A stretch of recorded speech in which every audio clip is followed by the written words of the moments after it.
On the island of Mindanao in the southern Philippines, Islamic terror has been a problem since the 1970s. But now, radical Islamist factions have joined forces and aligned themselves with ISIS. In May 2017, several hundred fighters took over the city of Marawi and declared a caliphate stronghold in Southeast Asia. The Philippine army is fighting back, but the resulting battle has turned out to be much more difficult than anyone predicted. Our Frontlines team traveled to the Philippines to find out why. We traveled several hours by road from the nearest airport to get to Marawi, a city of 300,000 in the southern part of Mindanao. We passed many checkpoints the closer we got to the fighting. Our intention was to embed with the Philippine military on combat operations. The army had already lost more than 70 men, and the terrorists, known here as the Maute, were making them pay dearly for every square meter. So this is as far as we've been able to go so far into the city of Marawi. We're inside the evacuation zone. All the houses around here have been evacuated. The city of Marawi is majority Islamic, and we can hear the bombers going overhead as they're actively engaged in fighting ISIS just inside of the city of Marawi. So there's a lot more Muslims in Indonesia, right, yeah, right across exactly, the sea, yes, than there are here in the Philippines. Why did they choose this one small town of Marawi to try to establish a caliphate? Maute are homegrown. They are a local of Marawi city. ISIS, in a way, they were successful in rampaging cities and destroying, Syria and Baghdad, but they weren't successful enough to set up their own government. And so they're moving towards the Far East. And I think Philippines having sympathizers in because the they already had. And also because of the social injustice that is brewing on for quite some time. It's a perfect recipe. You have an additional manpower already set up in the area. You have a narrative that you can use to get more supporters, sympathizers, and get more members compared to Indonesia, which is purely, it's Islamic State. In Malaysia, it's Islamic State. So in terms of narrative or social injustice, it's missing in Indonesia. So it's a perfect recipe to stage war here in Marawi City.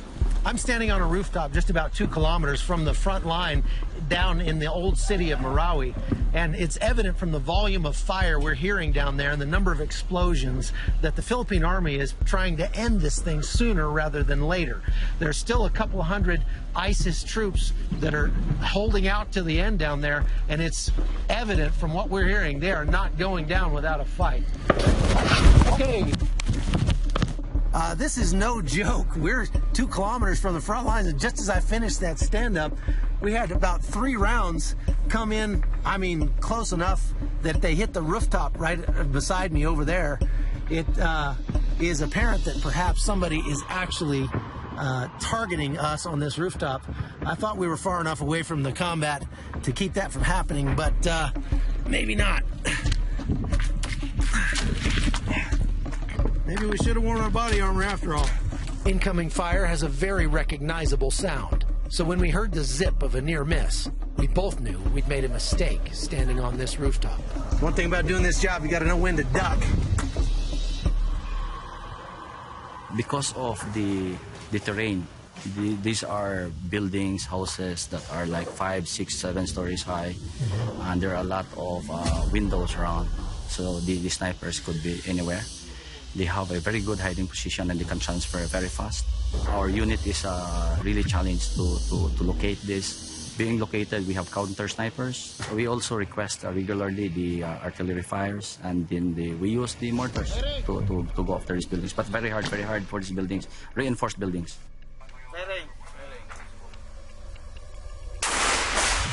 Where is the sniper fire coming from mostly? Just like where those minarets are there? Yeah, the minarets. Those are the sniper fires. Okay. We're now just about 200 meters from the ISIS positions, right through here where the smoke is, and we're on a balcony of a house.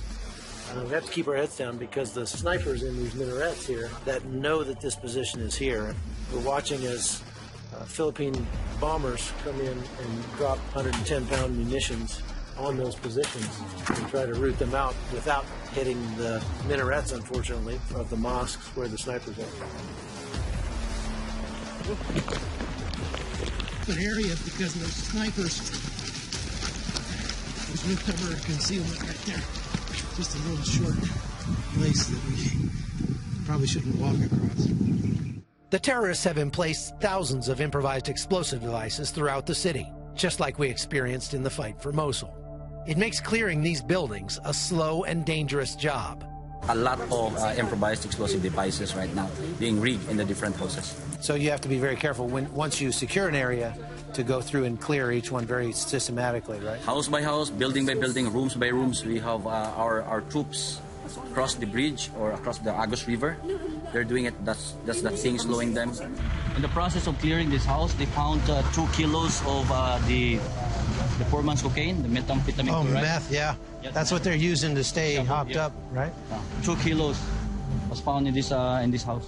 We've heard that they're using the human shields as slaves to help reinforce them further. That is the report, and based on our interview, because our unit is the one directly in front of the 2 bridges, the first and the second bridges, these are the access of the civilians coming out. There are 2 types, those ones that are being negotiated to come out, and those that escape. Some of these people are being used as decoys. They are really forced to cross, and in the moment we are exposed, we take shots on us. It happens a lot of time, so we have to wait for them to have a covered position for these people before we meet them.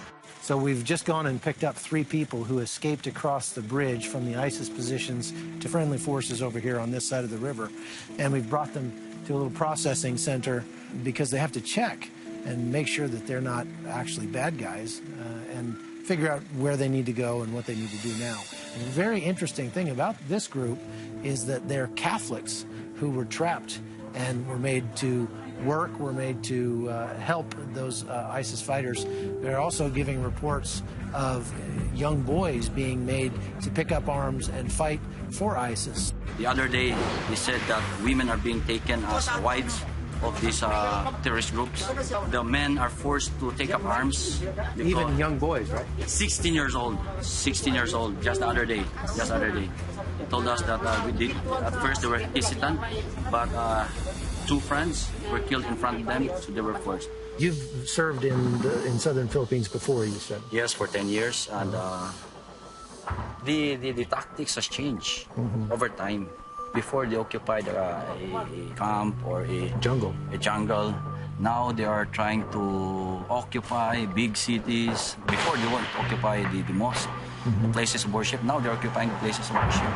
Before they take only a few hostages, but now it's 100, 200 hostages they're taking. Can you explain to me the scope of the humanitarian crisis that this has created? We're focusing our efforts on the relief operations that we do every day. We are feeding more than 286,000 IDPs, internally displaced persons. And we also do rescue efforts, especially those trapped residents that are still within the encounter area. And we also do retrieval operations like the dead bodies that are scattered in the streets. If they're really Muslims, why are they destroying the place of Muslims? Almost 98% are Muslim in Marawi City, so why are they doing the fight in the city? That's interesting you say that, because in the United States, when people hear that Marawi City is almost all Muslim, they think that the Muslims support what they're doing there. No, Muslims are not supporting what they are doing. No one support them. In fact, all Muslim, our people living in this Marawi City are peace-loving people. We don't support any group, like they call them multi-group. We don't support them. Marawi City. Yes. Now. Sad. Mostly of these people, they will go back with nothing. Their homes are nothing. You don't support anything that they do? No. The Philippine army is trying very hard to finish them. What are your hopes for them? We're hoping they are doing what he can do as far as finish this war. Yeah.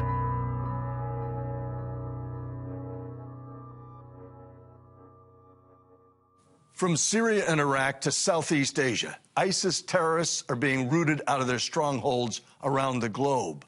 But their recruiting efforts are still very effective.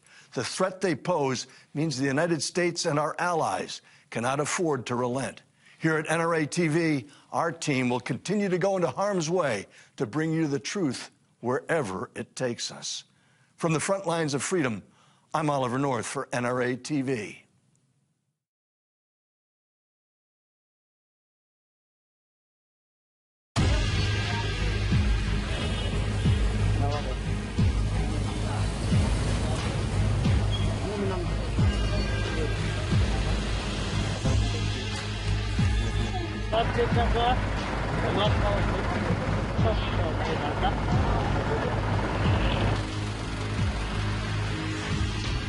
Kilometers-long traffic jams and indiscriminate ID checks are the norm now that the Mindanao Islands are under martial law. The army and police have closed the road to the Muslim town of Marawi.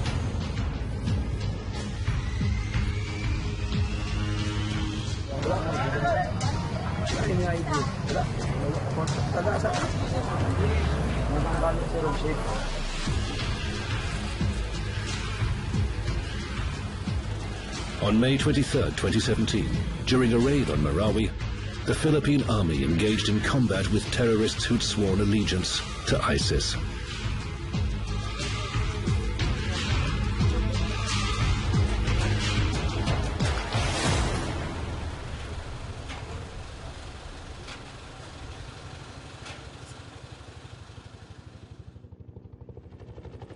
Here in Marawi, two groups of militants have joined forces.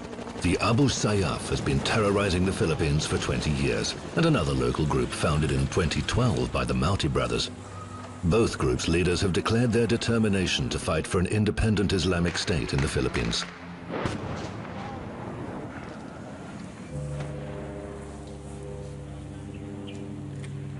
Inshallah, buta lagi kawanan.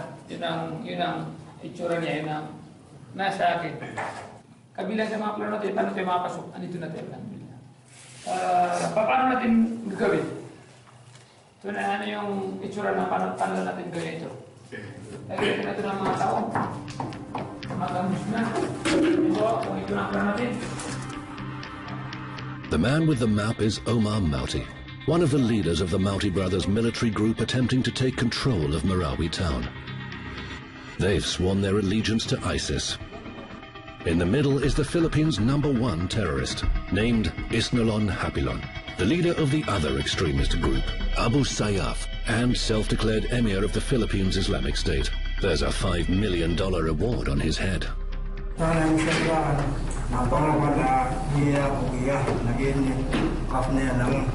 Para at least anda makarelax ng mga tao kami anak ko yan nakabalik hindi sa anak ko nagkapaya anak ko rin siya nagkapaya di masin hindi na makarelax. There were around 400 militants equipped with high-powered firearms. They have established defensive positions like machine gun nests, sniper's nests, and they barricaded some buildings with IED bombs, fuel bombs, LPG bombs, and these may cause a huge damage to their lives and properties.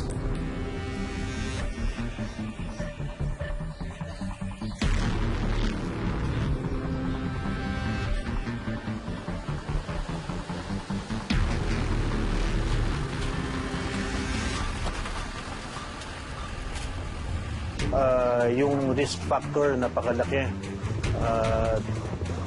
Kapag may mga missions kami,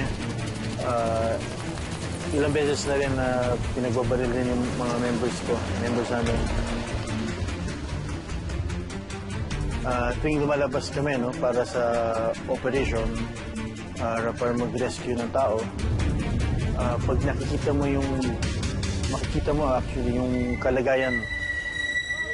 Yung pinuntahan namin na area, malapit sa ancestral house namin. Makikita mo, sobrang iba. Sa amoy pa lang, yung amoy ng mga patay na bangkay, yung itsura ng mga bahay, na obviously naransak na, wala nang natira.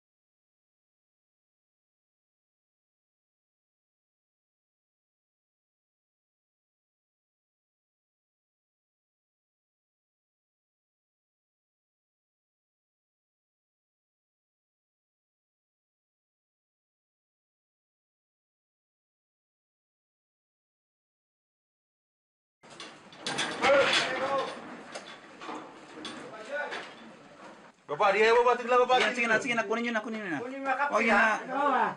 Kalidan nyo sa abot naki, kalidan nyo. Pahingan nyo. Hindi mo ma-explain, unexplainable feeling.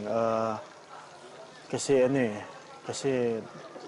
nakikita mo na na parang tatay mo rin, kapatid mo. Yung kamay.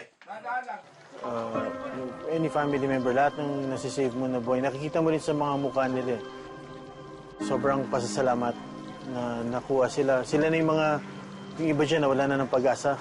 Walang nakakain 2 weeks, 3 weeks, walang water, no food. Tapos wala nang kasama rin sa bahay. So parang another life para sa kanila.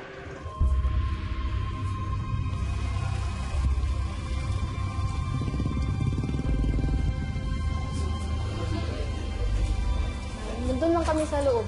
Hindi na kami lumalabas kasi may mga ibang na bala. Tapos nung una, walang kuryente. Tapos pag walang kuryente, walang tubig. Naghintay lang kami na mulan. Ano lang. Pagka sumabog na yung lupa, yung mayanig. Yun nun. Tapos dali-dali kami pumapasok. Baka kasi may mga ikaw na bala, tamaan kami, ganun.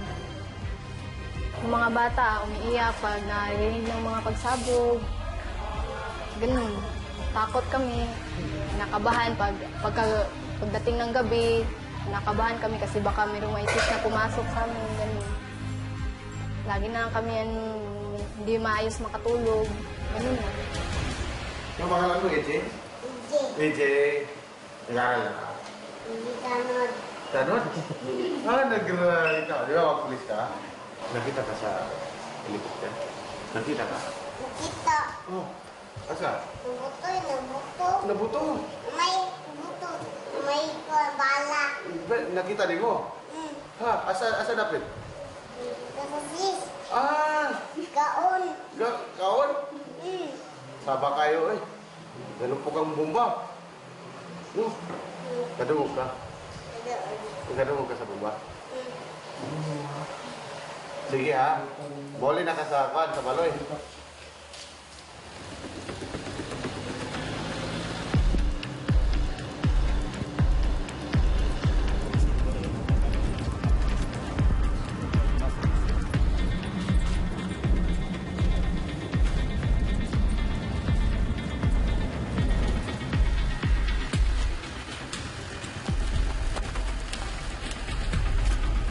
Kalaban natin is nandyan lang, almost 700 meters lang yan. Ino-occupy nila yung mga bahay na matataas. So, yung mga bahay na matataas dyan, pinupostingan nila ng mga sniper nila.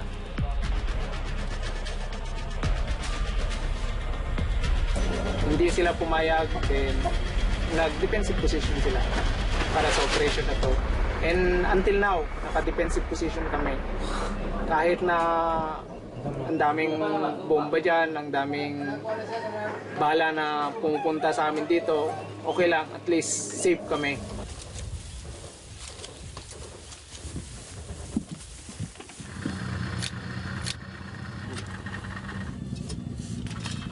So, lahat ng operation sa lake, under ng lake, is covered namin.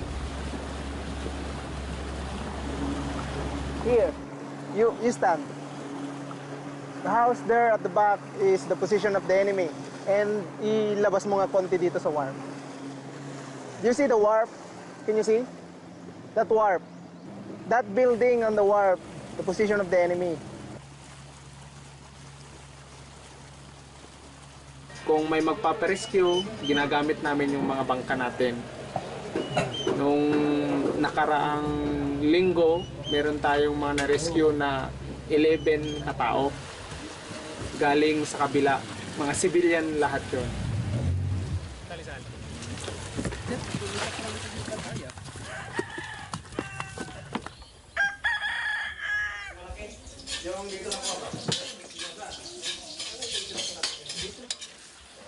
Tadi ganun ba? Ganun dito. Dahil lang. Balik-balik na ba? Bangin lang nih. Kalau di tapas mohon. Tunang yang gituan. Ginagmay langgod ka na igor na mabusog.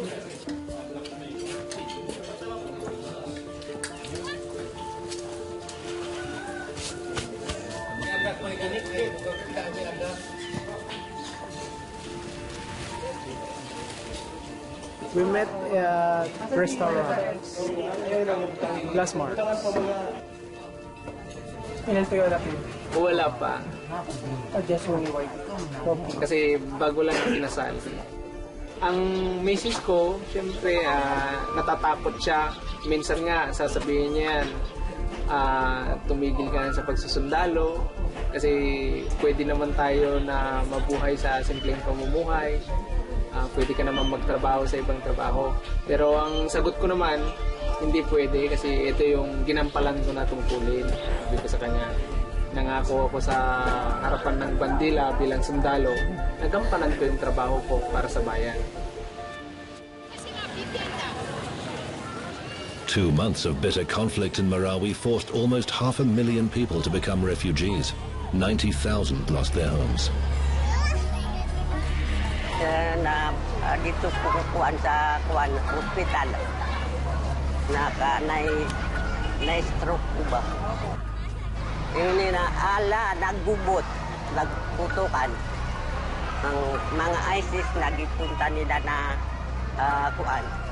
public. Ang mga ospital tirang ipagawas. Wala mi nakita katong mga tao nagtagbo. Ana-ana sila ba? Punta kami sa bahay. Nagputukan sila mga bomba, mga plane. Helicopter na nagputukan sa aming sa loob. Oh. Hadlok ako. Atong akong anak, sige, ina, gawas. Patay tayo. Oh. Ayaw ko. Oh. Sige na lang, ina, mamatay ka, may putukan.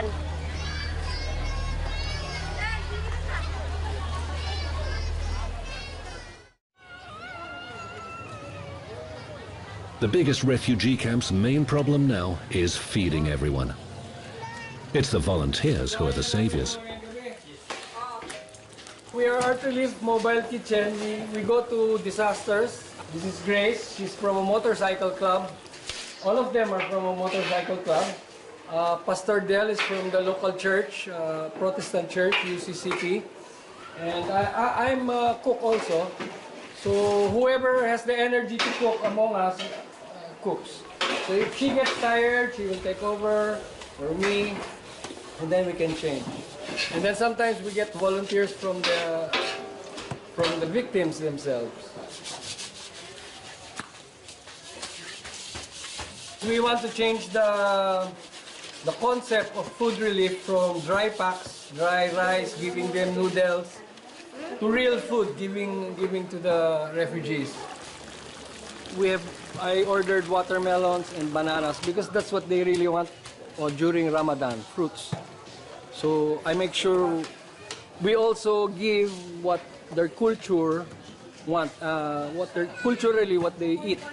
Sometimes we have Muslim cooks also to cook for us, trying to show us the local recipes. No? What's your religion? Me? I'm a Zen Buddhist.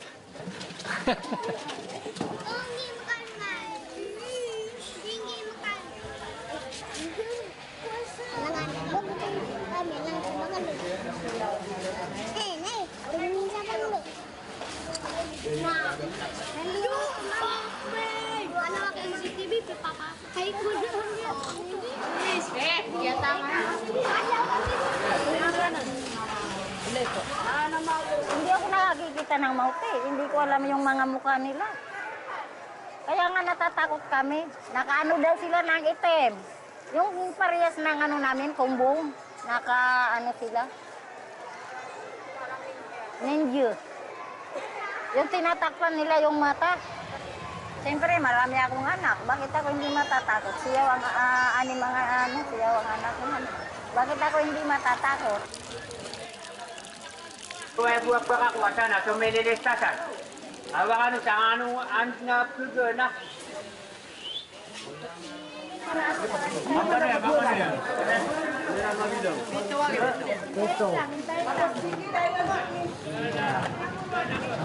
Oh, sakto. Tama na. Kasi titingnan ko kasi yung iba maliit at saka puro yan naman. Kaya nilagyan ng gagamit. Pilipain nyo man. Pili ka nyo, pilipain. Kakakuha na. Nalista ko natin.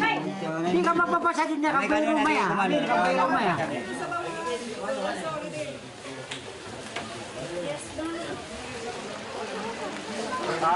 So, prakwasi sa panganaka na di na plastic ang pagawin niyo ang tugon sa bugas. Napkasuin niyo buka di na di sumalantara sa bukas.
Before hostilities began, around 100,000 families lived in Marawi.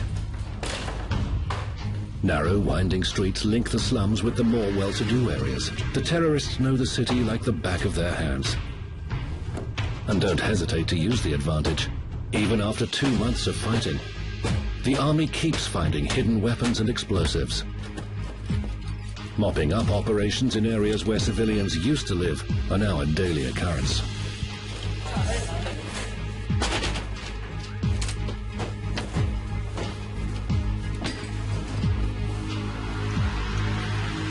Walang kulungan ng baka eh. Walang tao siguro, walang tao. Pila tayo. Yung dalawa dito. Say. Pagkain eh. Kada ko kapatid akan. Nasa kay bubaling on. Oo, ali. Nantanengaran yan tayo. Kan na bakal kay. Nantanengaran. Manar da, sarbaya manar. Napigil ka na, sundin ka siya, Manar. Para di ba? Para nagba. Sundin ka, katayo, sundin ka sa itinda. Para di ba? Political principle time ni makapano. Sige. Inaanap lang namin yung mga kontrabando tulad ng mga baril or mga illegal items. Pag wala po, nakikita natin na wala nang ginagalaw, lumalabas kami.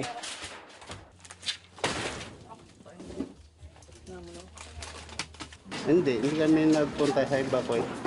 Talagang dito kami nagtiis lang kami dito. Kasi ang namin yung mga bahay namin baka pasukin ng masamang yung mga magnanakaw. Kawawa naman kami. So, 14. Wala kami pupunta. Mga pamilya dito sa may area.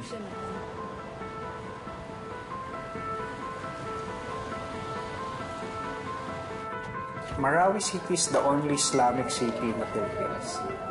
Majority of those who have joined the terrorists were from here in Marawi City. They have familial ties, they have strong connections, they have networks, they have relatives, they have strong supporters, they have sympathizers here in Marawi and the adjacent municipalities. And the mindset of the enemy, the terrorists, they want to establish a Islamic caliphate here in Marawi City.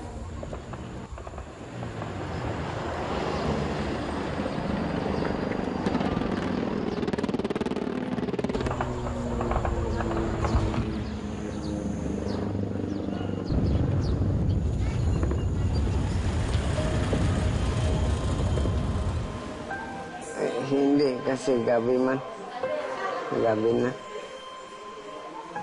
Pero Pero apat kami na tumakas. Ako lang na risko. Yung naging tatlo? Siguro na matay. Hindi ko alam na matay. Hindi nakita yung baril kasi gabi. Yung gabi na. Wala, pero nakarinig lang ako na may pag binaril. Yung bomba na tinatakotan namin sa doon. At saka mga ISIS, pinasok yung mga bahay ng grocery. Yung mga Christian, papatay nila. Kami binaril doon. Na-rescue ako sa mga sundalo na 18 na. Tapos dinala ako din dito sa ospital.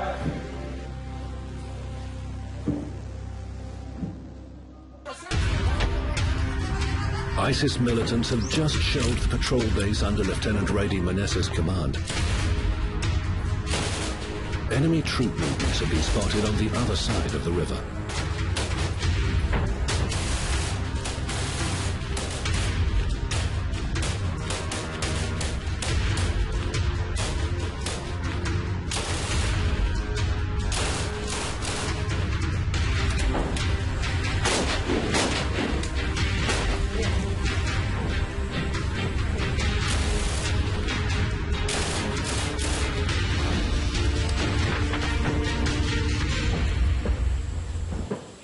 Nagawa nila. Hindi namin alam kung bakit, ano yung pinaglalaban nila. Sinira nga nila yung Ramadan nila rito. Yung full duration ng Ramadan nila, nasira kasi yun na, binastos nila yung kapwa nila Maranao. Yung Muslim at saka Christian, only yung religion lang ang pinagkaiba niya. Pero magkakalahi tayo Pilipino tayo lahat So, actually, ang tropa ko, halo-halo yan. May Muslim din, saka Christian. So, wala man pinagkakaiba, only the religion. Yun lang. Hindi magtatagal yan, makukuha na rin natin lahat yung kalaban. Kung hindi sila susuko ngayon, mamamatay din lahat sila dyan.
الذي يصل النار الكبرى ثم لا يموت فيها ولا يحيا قد أفلح من تزكى وذكر اسم ربه فصلى الله أكبر الله أكبر. Pagsilipit ng Idul Fitr, isa to sa pinakamahalagang pista sa aming mga Muslim. Lahat ng Muslim sa buong mundo ay nakikita sa kanilang pagkaroon ng saya. Pero ngayon, ang nangyayari ngayon sa pag-celebrate namin ngayon ay parang malungkot lang. Dahil lang sa may mga tao pa rin na hanggang ngayon ay hindi nakaramdam ng kasayahan dahil sa naisip niya kung ano ang nangyari sa Marawi.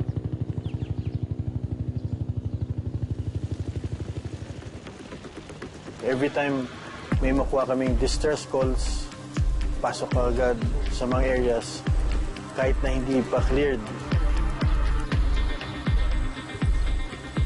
These victims are not Muslims. ISIS militants took them from their homes and executed them. Neighbors who were able to escape confirmed where the mass execution took place. 5 corpses here. Yeah, so we're still going to another site after this one. This is where the cadavers we found here. I think it's around 5. I think there. We're going to transport already. Fighting in Marawi continued for over a month, which is why only now, with the extremists finally driven from the area, has it been possible to collect the remains. Heat and humidity have taken their toll. The bodies are completely decomposed, their bones torn apart by stray dogs.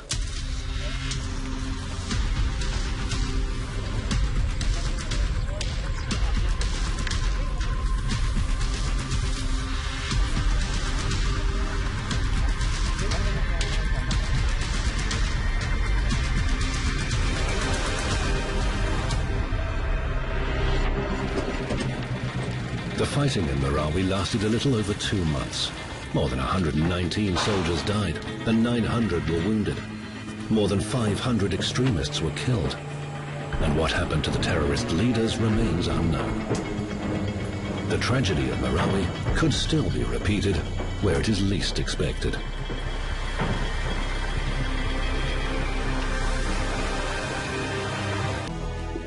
Hello, welcome to the program. I'm Rochelle Carey. For millions of Filipinos, the term martial law often conjures up the military rule of former leader Ferdinand Marcos. But the current president, Rodrigo Duterte, says it's necessary to put down ISIL-linked fighters in the southern region of Mindanao. The city of Marawi has been under siege by armed groups since a military raid on Tuesday. President Duterte has warned the Philippines is at grave risk of what he calls contamination by ISIL. Go to our guest to talk about this in a moment. First, though, Jamila Alandogan has this report. In this video obtained by Al Jazeera, members of the Maute armed group appeared to be combat training in the hinterlands of Lanao province. The group was formed by 2 brothers, Omar and Abdullah Maute. Both were educated in the Middle East. They come from a powerful political clan in southern Philippines. The Maute group was initially formed as part of the family's private militia. But over the last few years, it has adopted a violent stance. Using symbols associated with ISIL, the Maute has specifically harassed and killed Christians in the area. And since last year, they have been raising ISIL's black flag in several government facilities. Since 2012, there have been reports that foreign fighters have joined them, and funding from abroad has started to flow in. It is estimated the Maute group has about 200 fighters. According to the Philippine military, most of the recruits have been attracted to join because of money and the influence of social media. But many here believe that there are also those who are attracted to the idea of revenge as a result of a vicious cycle of violence and displacement that has plagued Mindanao for decades. You know, children in an evacuation center or children in remote areas who may have not felt the basic services that can be afforded to them by the government, they will be vulnerable to any indoctrination. They can easily say that there is no hope in this what we call government. The Maute group is now battling it out with the Philippine military. As a result, President Rodrigo Duterte has imposed martial law across the region of Mindanao for the next few months. The government believes that an all-out offensive will mean the end for armed groups like the Maute, but many here believe that is simply not enough. Human Rights Watch say armed rebellion is also rooted from the failure of government to provide the basic needs. Mindanao has long been held back by poverty and war. And many here believe also that local leaders have failed to look after the youth here, who all say the same thing. They have largely been forgotten by society. Thousands of people have already fled from their homes since the fighting began just days ago. We are sad to see this situation. Our children are just sleeping anywhere. We can't work, and it's a difficult life. Most of the rebels fighting the military were like these children, displaced, their lives momentarily suspended because of a conflict. And so many here see the need to protect these children, so they will not have to suffer the same fate. Jamela Alindogan, Al Jazeera, Marawi City, Southern Philippines.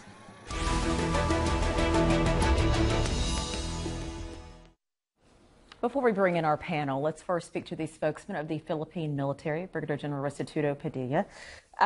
General, thank you very much. What is President Duterte hoping to accomplish with martial law? Well, the most important consideration is the restoration of the rule of law and order in the island of Mindanao. For quite some time now, there have been a series of violent activities, and some of these have been related to rebellious groups that have been trying to establish specific enclaves in the island of Mindanao. This series of activities has caused a series of disorders, and lawlessness has broken out in these areas, much to the disadvantage of many of our law-abiding citizens. Perhaps from our reading in the military, this is what is the most important consideration that the Commander-in-Chief has taken into, causing for the forming or leading to the declaration of martial law. Were there other options considered that perhaps aren't so heavy-handed? Well, you cannot declare a certain emergency in a specific area if the supporting structures and the other members of this group are also present in other areas. And hence, the threat that we face spans through different provinces that need to be acted on from a bigger perspective and from both sides of Mindanao. If you have been monitoring the situation in this part of our country, we have had relentless and focused military operations in the area of Basilan, Zamboanga, Jolo, and Tawi-Tawi to answer these threats that have been coming from the kidnap for ransom group Abu Sayyaf. And lately, there have been a series of lawlessness happening in the areas of central Mindanao. Most of these have been perpetrated by armed groups belonging to these groups known as the BIFF, the AKP, and the Maute Group, which lately have pledged allegiance to the Daesh. Now, this lawlessness is increasingly becoming a problem that we need to nip in the bud and act on. Do you, your government has said that there are other fighters that are coming into the country to take advantage of the situation. What proof do you have of that? We have had a series of operations previously that clearly indicated the presence of foreign fighters based on what we have recovered. We have been able to address this specifically and seen that many of them have been coming to the aid of these armed elements to encourage them to espouse radicalism and extremism and to take over certain parts of Mindanao as a caliphate of sort. This is something that is untenable for us, and we need to act on it. These armed groups need to be addressed, and these rebellious activities that have been going on in these areas are now going to a boil. They have been much more dauntless in their activities, and that is why part of this activity that has gone wrong in Marawi has led to this declaration. Earlier on, we were acting on an information that a leader of this group was present in the area, and we were about to effect an arrest together with elements of the police. Unfortunately, the place seems to have been taken over by quite a number of these rebellious groups and terrorists who may have been planning all along to take over the whole area. General, President Duterte, I want to read to you something that he has said. He said, "I have always said, do not force my hand into it. because if I start to declare martial law, I will solve all the problems of Mindanao connected with law and order. And then he went on to say this, similar to Ferdinand Marcos, the dictator. What do you say to somebody in your country who doesn't feel good about that? Well, many of those who are in Mindanao understand the situation they are in, being occupants of the island. And this breakdown of order in many of these parts that have been mentioned has been going on for quite some time. And we need to address that. And the other parts of the country are not covered, if I may say. It's only the island of Mindanao where a series of violent activities and rebellious events or incidents have occurred. So he, being an inhabitant or a resident of Mindanao, knows the dynamics that have been going on here. There has been a proliferation of loose firearms, many terrorist groups that have espoused allegiance to an international terrorist organization that has espoused radicalism and extremism and the like. So this eruption of violent activities that have been related and connected to this group have also led to many other violent activities. So we want to take care of the peace and order. We want to restore law and order. General, we want to bring stability. If I can ask then, if I can interrupt then what is the president's timeline for accomplishing this, for restoring law and order, as you have said? Based on the Constitution, we have about 60 days to effect and bring about normalcy. So the document that we gathered from the declaration will provide us a 60-day period in order to effect many of these bringing back to normalcy in these violent areas. Okay. General Padilla, thank you so much for your time. Thank you very much for having us, and good evening. Joining us now by Skype from Manila, Richard Hadarian, Professor of Political Science at Manila's DeSalle University. In Oxford, in the United Kingdom, Andrew Scores, Professor of Course Analytics. And in Bagao, Philippines, also joining us via Skype, Harry Roque, member of the 17th Congress of the Philippines and a human rights activist. And thank you all for joining us. So we just wrapped up a conversation with the spokesman for the Philippines military, who continued to try to make the case that martial law was necessary. Do you buy that, Richard? Well, I mean, the government of the Philippines is yet to provide us very specific justification for why it was martial law, not only a state of emergency, and why the entirety of Mindanao, not only in the Marawi region. So we're yet to see that kind of justification coming out of the government. But most likely the government has some intelligence report that suggests ISIS affiliate groups in the country are planning coordinated attacks, at least across Mindanao. Therefore, President Duterte had to take this quite draconian preemptive measure. But the fact of the matter is that the operationalization of the martial law is the more important question. And fortunately, the Department of National Defense came out with a set of guidelines yesterday, whereby they assured the citizens of Mindanao and the country in general that this martial law will not be, kind of a resuscitation of the draconian kind of order that was existing in the Philippines during the Marcos dictatorship, and that the basic civil liberties and political rights of the citizens will be respected. So maybe martial law sounds scary, but the devil is in the details, and the devil is in the implementation. And that's where the Philippine military has been so far more reassuring than being a source of concern. Okay, having said that, Harry, how do you feel about the assurances that this is not going to be like it was before and that this is necessary, et cetera, et cetera? Do you buy that? Well, you see, under the Philippine Constitution, there are only two grounds by which martial law can be declared, and one of them is rebellion. I think on the basis of what we've seen, there's been a public taking up of arms for the purpose of removing from allegiance of the Republic of the Philippines a portion of Marawi City. And therefore, I think it's apparent that the legal basis for the declaration of martial law is indeed present. However, martial law is never a pleasant thing. We've had a very bad experience with martial law during the time of the dictator Ferdinand Marcos.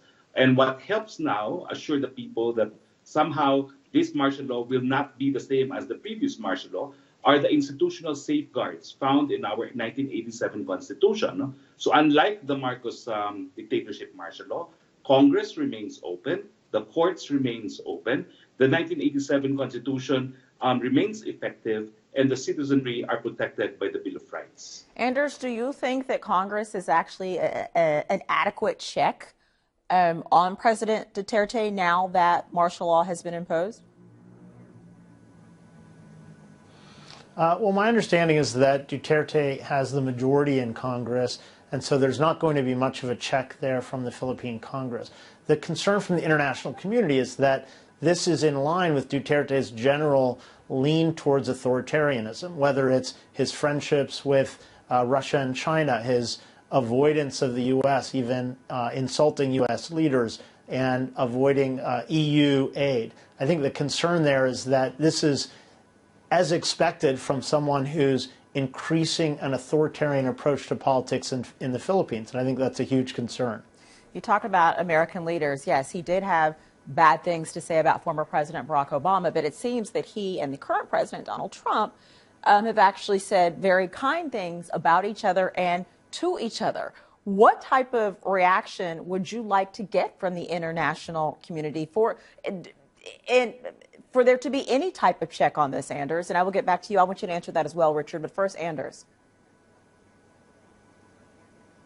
Well, I guess the snub that I'm talking about in terms of Trump is that Trump has very clearly invited Duterte to the White House, and there's not been a reciprocal invitation or an acceptance of the invitation. So I think that's seen as a snub by some analysts. And even still, I mean, I think that is a concern. And even though, you're right, even though he did not accept, they still had a conversation just a few days ago where Donald Trump continued to compliment him on his leadership style. So one would expect that given all those concessions from Trump and that friendliness and that taking the first step from Trump, that Duterte would have responded positively. The fact that he didn't respond positively suggests that it's not the fact that we were going after the drug war and the human rights issues that makes Duterte lean towards Russia and China. It may be something else. It may be economic, the aid that Duterte is hoping to get from China. Richard, what type of reaction do you expect from the international community to this martial law, particularly if it continues to stay in place? Well, I mean, first of all, something very interesting happened, right? Duterte was in Russia to pivot the Philippines to the east, trying to diversify away from the United States and the European Union, who have criticized his war on drugs, his human rights record. And yet now in Mindanao, the very entities that have helped the Philippines the most are the European Union through investment in the peace process and the United States through counter-terror cooperation. And the response from the White House was very supportive, was very conciliatory. In fact, the White House immediately said that we stand strong with the Philippines and, quote unquote, we are a proud ally of the Philippines. And I'm not sure if Duterte completely snubbed Trump. In fact, from what I know from my sources at the highest level in the government, there is a plan for Duterte to visit the White House later this year, probably in September, October. And in November, Trump is going to come to Manila for the East Asia Summit. And most likely, the two sides are going to patch up their differences. So now Duterte perhaps has to stop kind of insulting the West and be more pragmatic and realistic and try to seek their assistance with dealing with the problem in Mindanao, because this ISIS problem is not going to go away. It's just going to get worse. We have reports that suggest there were foreign fighters among the Malite groups. So it seems that the problem in Mindanao is becoming internationalized, and international jihadi groups could join along later on if this problem is not dealt with right away. I think that is why the martial law declaration in Mindanao will get support from the Philippine Congress and the broader population. All right. So I want to. It will be spread to the country. There will be opposition against that. Okay, I want to talk about what you're saying about ISIL fighters. Anders, how significant is the presence of ISIL and ISIL sympathizers in the Philippines and the impact that they're having? Well, my understanding from reporting is that ISIS, because it's so focused on Raqqa, Mosul, Iraq, Syria, is actually pulling back some of its support from international groups. Now, as far as I know, there's no evidence that's come out to show that ISIS or ISIL is financially supporting the insurgents in Mindanao. I don't see that they're being operationally controlled by ISIS abroad.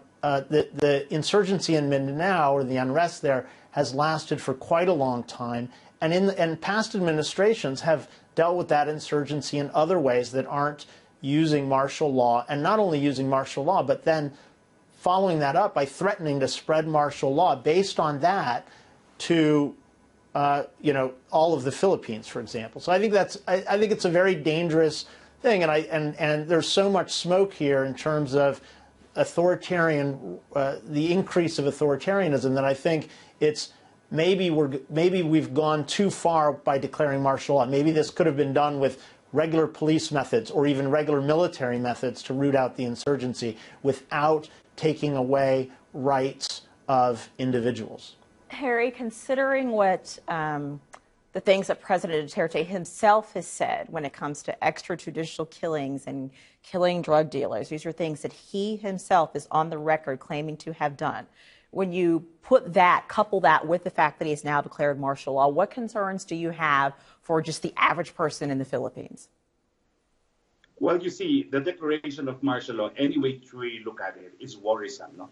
We now have the privilege of the writ of habeas corpus, the most effective tool to protect liberty, effectively suspended in Mindanao. No? And that should be reason for alarm bells, particularly for libertarians. But what I'm saying now is we have a case of first impression.